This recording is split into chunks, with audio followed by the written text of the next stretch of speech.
اگر یہ نہ ہو سکے تو دل میں یہ خیال ہو کہ اللہ رب العزت ہم کو دیکھ رہا ہے. محترم حضرات، اگر دل میں یہ ارادہ ہوگا، اگر دل میں یہ عقیدہ ہوگا تو نماز میں ذہن ادھر سے ادھر نہیں جائے گا، نماز میں کاروبار کا حساب نہیں لگایا جائے گا، نماز کے اندر یہ نہیں سوچا جائے گا فلاں شخص نے مجھ کو ایسا کہا تھا اس کو جواب دینا ہے، فلاں شخص نے میری برائی کی تھی اس کو جواب دینا ہے. مسلمان وہ نہیں ہوتا. مسلمان، اللہ کے نبی ارشاد فرماتے ہیں، مسلمان وہ ہے کہ جس کے ہاتھ یہ زبان سے کسی دوسرے مسلمان کو تکلیف نہ پہنچے.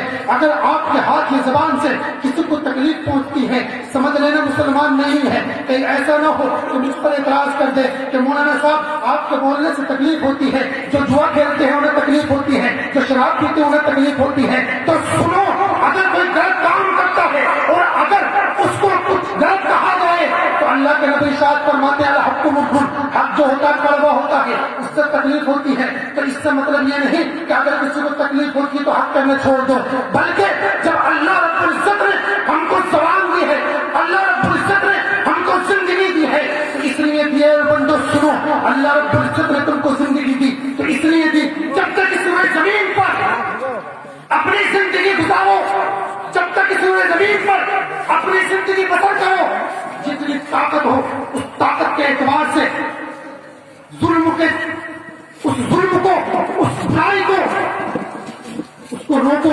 اگر کوئی بندہ اتنی طاقت رکھتا ہے کہ وہ ڈنڈے کے ذریعے برائی کو روک سکتا ہے تو اس پر یہ لازم ہے کہ ڈنڈے کے ذریعے برائی کو روکے. اگر اس کے اندر اتنی طاقت نہیں، اتنی طاقت ہے کہ زبان کے ذریعے روک سکتا ہے، اللہ کے نبی ارشاد فرماتے ہیں زبان کے ذریعے برائی کو روکے. اگر اتنی بھی طاقت نہیں کہ زبان کے ذریعے بھی برائی کو نہیں روک سکتا تو اپنے دل میں برا جانے، اور اگر وہ اپنے دل میں بھی برا نہیں جانتا اللہ کے نبی ارشاد فرماتے کہ وہ پکا مسلمان نہیں ہے.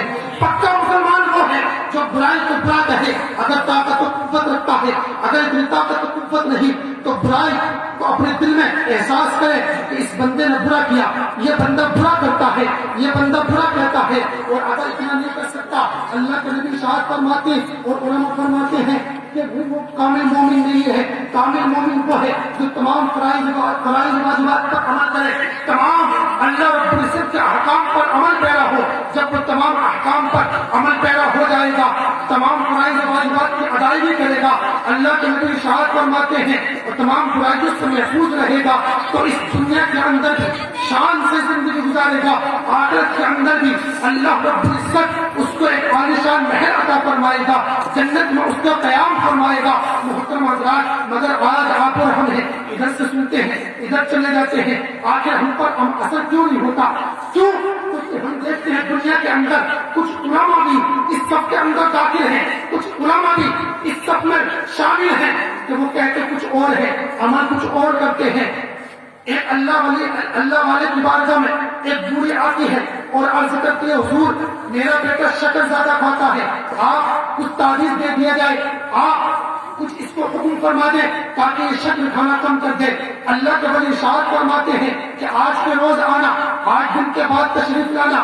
وہ بوڑھی اپنے بیٹے کو لے کر واپسی چلی جاتی ہے، 8 دن کے بعد آتی ہے، اللہ کے ولی کی بارگاہ میں عرض کرتی ہے اے اللہ کے ولی میں آج کے روز آئی تھی، میرا بیٹا شکر زیادہ کھاتا ہے، آپ کچھ دے دیں. محترم حضرات، اللہ کے ولی اپنے سر کو اوپر اٹھاتے ہیں، اس نوجوان کی طرف دیکھتے ہیں، ارشاد فرماتے ہیں اے بیٹا آج سے شکر کم کھانا.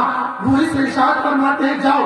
بوڑھی اتنا دیکھ سنتی ہے، تعجب میں پڑ جاتی ہے، اللہ کے ولی کی بارگاہ میں عرض کرتی ہے اے اللہ کے ولی میں 8 روز پہلے آئی تھی، اگر اتنی سی بات آپ کو کہنی تھی 8 دن پہلے کہہ سکتے تھے، اتنی سی بات کے لیے 8 دن کا انتظار کس لیے؟ اللہ کے ولی ارشاد فرماتے ہیں اے میری بزرگ سن، اے میری بوڑھی بات سن لے، 8 دن پہلے تک میں بھی شکر زیادہ کھایا کرتا تھا، اگر میں اس کو حکم دیتا یہ عمل نہیں کرتا. آج میں نے شکر کھانا بند کر دی ہے، آج میں نے اس کو حکم دے دیا، انشاءاللہ یہ میرے حکم پر عمل پیرا ہو جائے گا.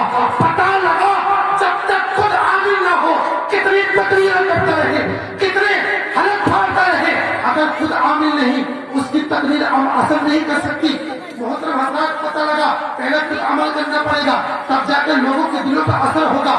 آج بہت جلسے ہوتے ہیں، آج بہت پروگرام ہوتے ہیں، کسی کو اگر میری بات سے تکلیف ہو معذرت اللہ رب العزت نے زبان دی ہے حق بولنے کے لیے دی ہے. جب تک یہ زبان منہ کے اندر ہے، جب تک جان جسم کے اندر ہے، یہ زبان حق بولتی رہے گی، چاہے ماجرا کچھ بھی ہو جائے. محترم حضرات، جب تک اللہ کے ولی نے خود شکر کھائی تھی، اس بندے کو حکم نہ دیا کہ تو شکر کھانا بند کر دے. جب وہ بری آئی، خود شکر کھانا بند کر دیا. آج دن کے بعد حکم دے دیا بیٹا شکر کم کھانا. اللہ کا حکم ایسا ہوا، اللہ کے ولی کے حکم پر اس بندے نے عمل کر لیا اور شکر کھانے کو چھوڑ دیا، کیونکہ وہ خود عامل تھے، خود عمل پیدا تھے.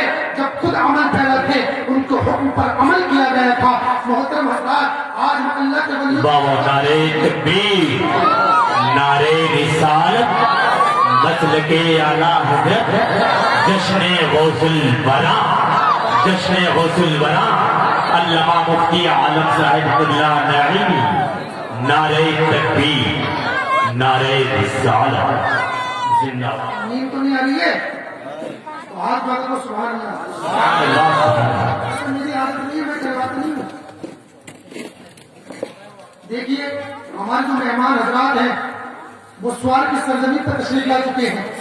بہت ہی جلد انشاءاللہ اسٹیج پر تشریف فرما ہوں گے.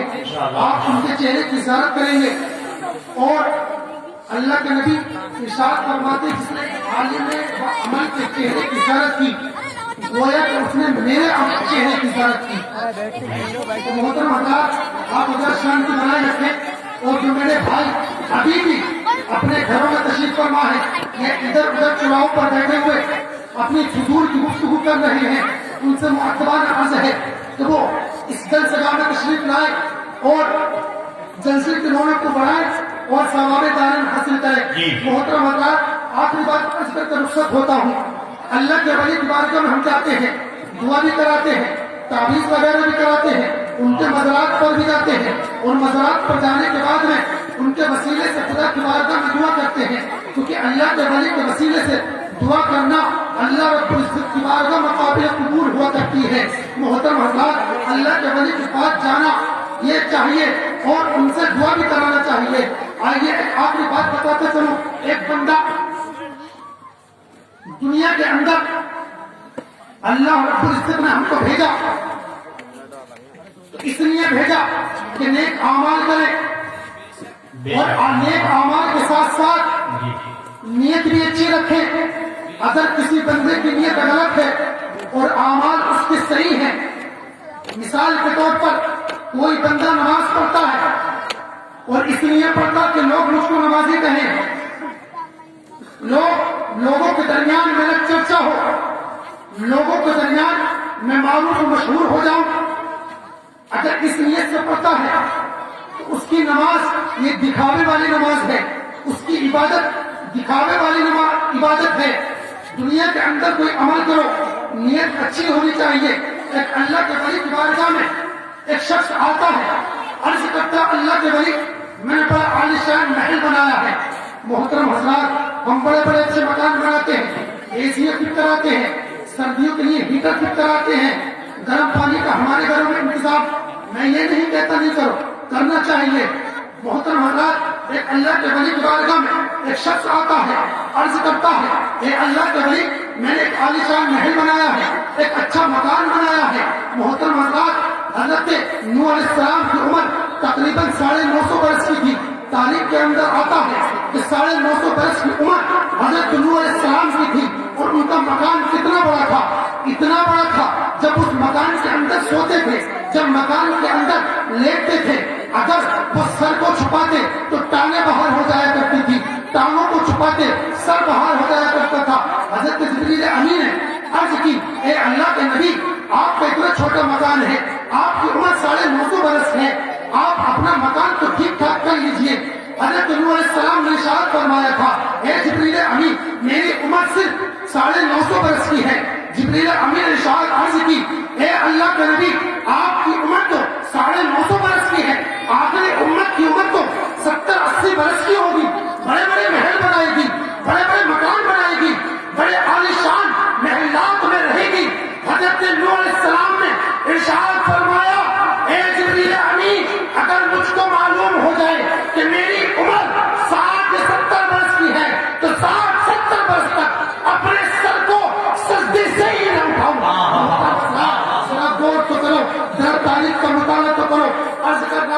اللہ کے ولی کی بارگاہ میں ایک شخص آتا ہے، عرض کرتا اللہ کے ولی میں نے بڑا عالیشان مکان بنایا ہے، میں چاہتا ہوں کہ آپ میرے مکان میں تشریف لے جائیں، میرے مکان میں آپ کے قدم مبارک آئیں گے، میرے مکان میں برکتوں کا نزول ہوگا۔ اللہ کے ولی اس شخص کے ساتھ چل دیتے ہیں، اس بندے کے ساتھ چل دیتے ہیں، اس آدمی کے ساتھ چل دیتے ہیں۔ جیسے اس کے مکان پر پہنچتے ہیں، پہلے نیچے کی منزل کو دکھایا جاتا ہے، پھر اوپر کی منزل پر لے جاتا ہے۔ اللہ کے ولی چاروں طرف نظر گھماتے ہیں، ارشاد فرماتے ہیں اے شخص یہ تو بتا، اے بندے یہ تو بتا، ذرا ایک چیز کی خبر تو دے، یہ جو بنٹی نیتن لگائے ہیں، یہ جو روشن دان لگائے ہیں، اس کی وجہ اور سبب کیا ہے، اس کی بنا کیا ہے؟ اللہ کے ولی کی بارگاہ میں وہ بندہ عرض کرتا ہے حضور یہ بنٹی نیتن، یہ روشن دان اس لیے لگائے گئے ہیں تاکہ ادھر سے تازہ ہوا آئے، ادھر سے پرانی ہوا نکل جائے۔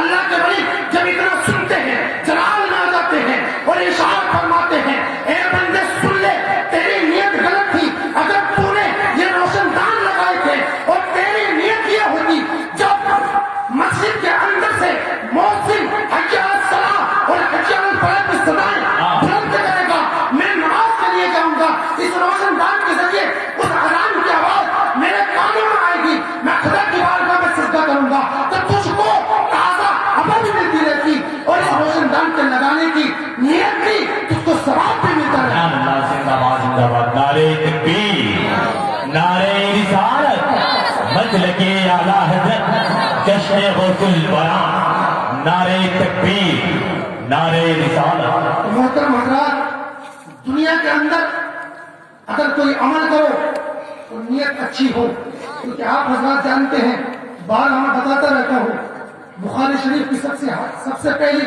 حدیث مبارکہ یہی ہے انما الاعمال بالنیات، بے شک اعمال کا دار و مدار نیتوں پر ہے۔ جب اعمال کا دار و مدار نیت پر ہے تو محترم حضرات تمام نیک اعمال کریں اور نیت اچھی رکھیں۔ ہمارے مہمان خصوصی تشریف رکھتے ہیں، استغفر اللہ رب العالمین۔